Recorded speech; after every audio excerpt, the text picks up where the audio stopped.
Let me guess, you're watching this with a cup of coffee in hand, aren't you? Don't worry, I won't judge. I've got mine too. Delicious exploitation, with a hint of vanilla. See, that innocent little bean sitting in your mug? It's basically the original blood diamond. Coffee has toppled governments, built empires, enslaved millions, and even today keeps farmers poorer than your college diet while making corporations richer than small countries. So buckle up, caffeine addicts, because we're about to spill the tea, coffee, on how your morning fuel became humanity's most profitable addiction. And trust me, this story's darker than your darkest roast. Legend says coffee was discovered by an Ethiopian goat herder named Claudi, whose goats got absolutely wired after eating certain berries. Honestly, best discovery ever. For humans, anyway. The goats probably had some regrets. But here's where things get spicy. And by spicy, I mean horrifically exploitative. By the 1600s, European colonizers had figured out that people would literally kill for coffee. The Dutch and French were like, hey, you know what? Let's plant this stuff everywhere we've stolen land and see what happens. What happened was slavery. Lots and lots of slavery. The Dutch planted coffee in Java, yes, that Java, and the Caribbean.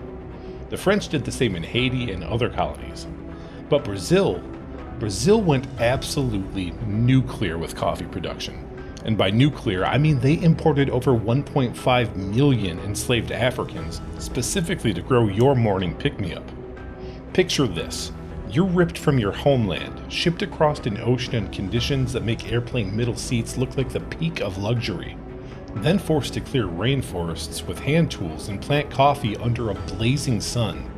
Also, some European can enjoy their morning brew while reading the newspaper and complaining about the weather. The mortality rate on these plantations was so high that owners literally calculated enslaved people as disposable assets. Cheaper to work them to death and buy new ones than to, treat them like human beings. And the irony? Coffee was marketed in Europe as this sophisticated, civilized drink. Peak civilization right there, sipping sophistication served by suffering. By the 1800s, coffee wasn't just a drink. It was basically liquid political power. Brazilian coffee barons became so wealthy they could buy and sell politicians like Pokemon cards. There was even a term for it, café com leite, coffee with milk. Not a drink order, but the political alliance between coffee and dairy elites, who basically ran Brazil like their personal playground for decades. Because when I think representative government, I definitely think controlled by caffeine cartels. Meanwhile, these coffee kings were living in mansions that would make Versailles jealous, while the people actually growing the coffee lived in conditions that would make a medieval peasant feel overdressed. And get this, Brazil didn't abolish slavery until 1888. That's not a typo, 1888. They were literally the last Western country to officially say, hey, maybe owning people is bad actually. And even then, it was more like, slavery is over, but we're gonna make sure you stay poor through debt bondage and discriminatory laws. The coffee trade was so profitable that entire port cities were built just to ship beans. Santos, Brazil became one of the world's largest ports purely because of coffee. Ships would arrive empty and leave loaded with liquid gold. Well, brown liquid gold that required human misery to produce. But surely things got better in the modern era, right? Yeah, about that. But wait, there's more. Because coffee couldn't just be content with enslaving people, it had to start wars too. During World War II, coffee became so strategically important that countries literally went to war over supply chains. The US government rationed coffee like it was liquid gold, because apparently freedom runs on caffeine. Meanwhile, Nazi Germany developed ersatz coffee, fake coffee made from acorns and chicory, because when your empire is crumbling, at least you can pretend your morning drink tastes normal. Then came the Cold War, and guess what became a geopolitical weapon? Your morning latte. The CIA literally overthrew governments in Guatemala and elsewhere to partly protect American coffee interests. United Fruit Company, yeah, the banana people, also controlled massive coffee operations and basically had their own private army. Freedom isn't free, but apparently it does come with a side of affordable espresso. The 1975 Black Frost in Brazil destroyed 70% of the country's coffee crop, and global coffee prices shot up 900%. People were literally hoarding instant coffee like it was cryptocurrency. Coffee futures became more volatile than a reality TV star's Twitter account.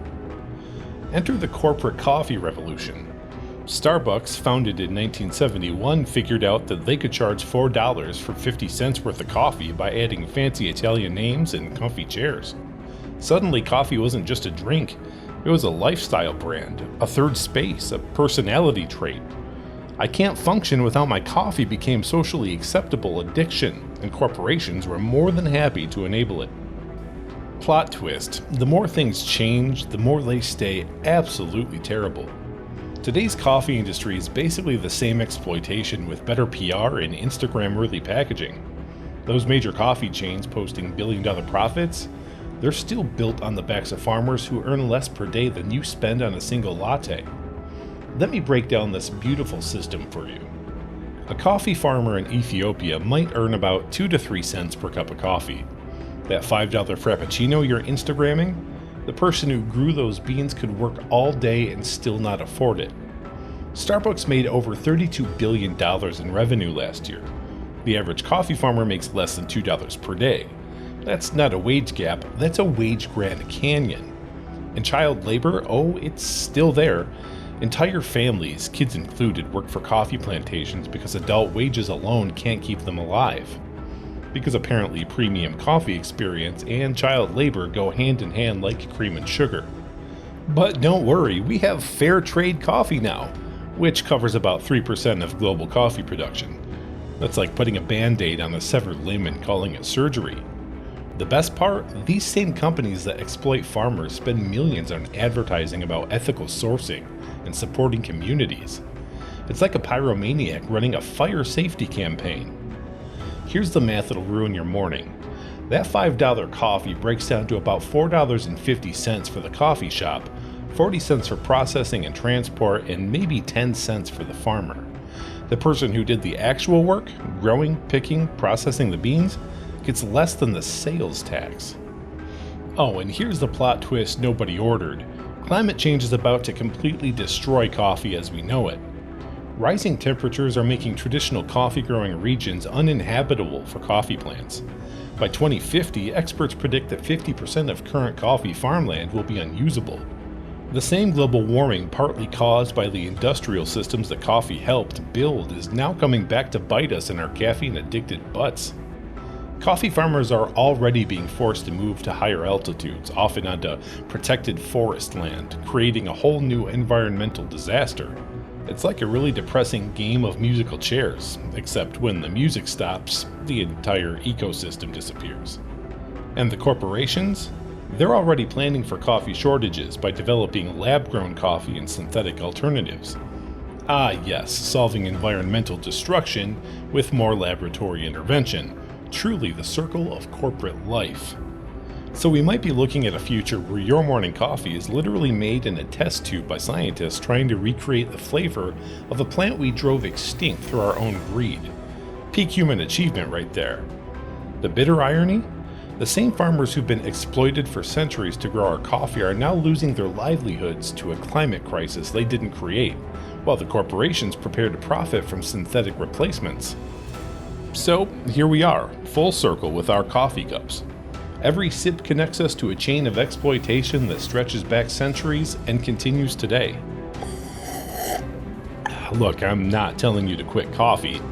I'm certainly not.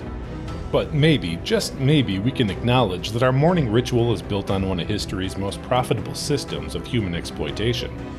Coffee didn't just fuel the Industrial Revolution, it was the Industrial Revolution's original sin. From the slave ships to the plantations to modern-day poverty wages, coffee has consistently proven that humans will do absolutely terrible things for a good buzz. The bitter truth is that every cup tells a story, and for most of coffee's history, that story has been written in blood, sweat, and tears, none of them voluntary. But hey, at least now you know why your coffee tastes so complex. It's not just the beans. It's centuries of human suffering giving it that little extra kick. If this video gave you something to think about besides your coffee addiction, hit that like button, subscribe for more uncomfortable truths about your favorite foods, and let me know in the comments. What other everyday items should we completely ruin for you next? Because sometimes the most important stories are the ones that leave a bitter aftertaste.